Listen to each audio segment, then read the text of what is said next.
It's the doggondest thing to me, the way I learn the things that are the pillars of my life, the path that I walk on. I seem profoundly unable to learn from the words of others and to not be influenced by the example of those whom I admire. Both. I can't learn from their words. I can't not learn from their example.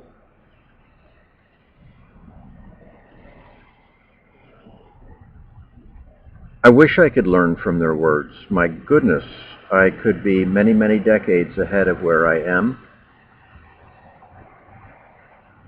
On the other hand, if I've arrived at a place that few people arrive at, it's because I can't ignore their example. It's not possible for me. But goodness, when by being influenced by their example and the same spirit that drives them, the loving spirit as opposed to the fleshly spirit, which I've chosen to be preeminent in my life, that spirit drives me to do things, to learn things, to understand things. And when I do, when I feel that spirit, I move out unless I see darn good reason not to, and that rarely occurs. So I move out. It begins to become clear to me after I've moved out why. But goodness, when I then come across words or recall words from those I admire or respect that confirm what I've figured out, wow.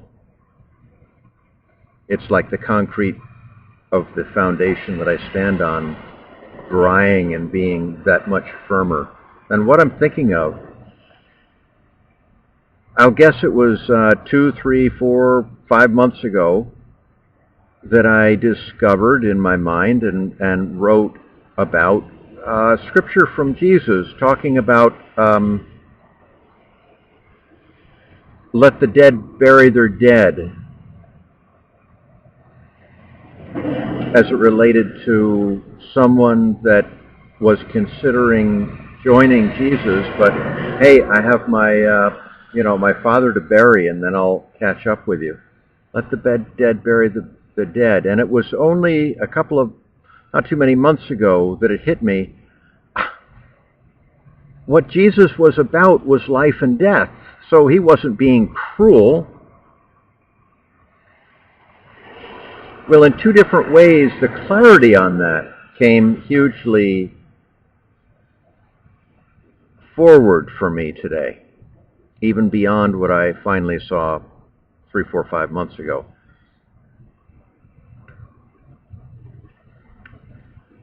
If during World War II, as World War II was America was getting into it, would it have been considered unkind of a son to say to his mom, "Mom, I'd really like to go to Dad's funeral, but I've got to go now. I'm being called up. I've got to go." Would it have been considered unkind for a recruiter to say to a recruit that wasn't so clear, "I'm sorry, others are going to have to bury your dad. You've got to come now"? No, that would have been considered normal and appropriate. The other piece that came into place today was in my listening to the book Jesus Before Christianity, which has rocketed up to being one of the 2 or 3 most important books I think exist today. It has some horrible flaws. Like at the end, Albert Nolan, a monk, priest, a scholar certainly, who did fabulous work, in the very last comes to Jesus being the divine and God and all that. Well, Jesus never said that. Oh, Nolan says as much, but he just can't resist. I don't know if it's so he can get the book past his superiors in his order or what. It's just ridiculous. Jesus never considered himself God. He considered loving to be God, the spirit of loving, the Christ spirit to be God. Anyway, by and large, the book is breathtakingly insightful, including the aspect which this consummate scholar, Albert Nolan, goes on at some length, how the general scholarship, it's accepted among the scholars. We're never allowed to know what the scholars know. The priests and pastors, they all disguise that. They all hide it. I mean, they do. What they learn in seminary, they don't share with their flock. That's another subject. But Jesus saw an apocalypse coming. He saw the collapse of the Jewish state the way some people see the collapse of global ecology, ecocide, or the collapse of the capitalist system run amok. Capitalism is religion. The way some saw World War II coming, Jesus saw an apocalypse coming. He was calling up an army. I don't have the scholarship to have known that. I have the vision to have known it, which is why it was 5-6 months ago that the clarity came to me. But to see a scholar then citing his lifelong studies of other scholars to say this was hugely helpful to me. And as I posted the other day, isn't it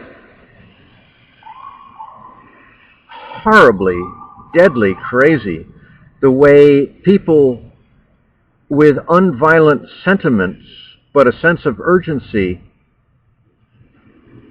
assume that they should abide by a different set of rules.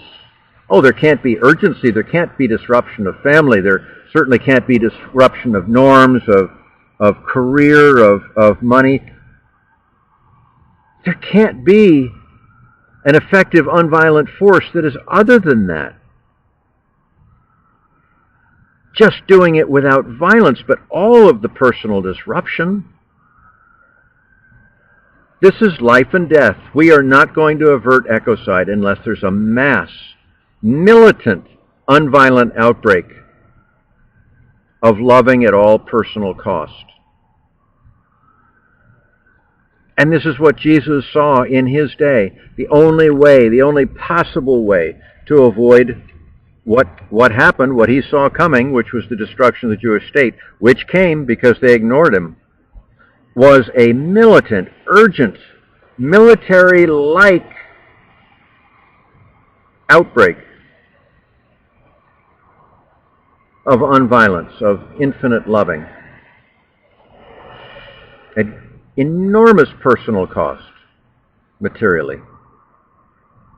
He was calling up an army exactly the way an army was called up in World War II, with exactly the urgency. Yes, let the dead bury the dead, or the dead will pile up.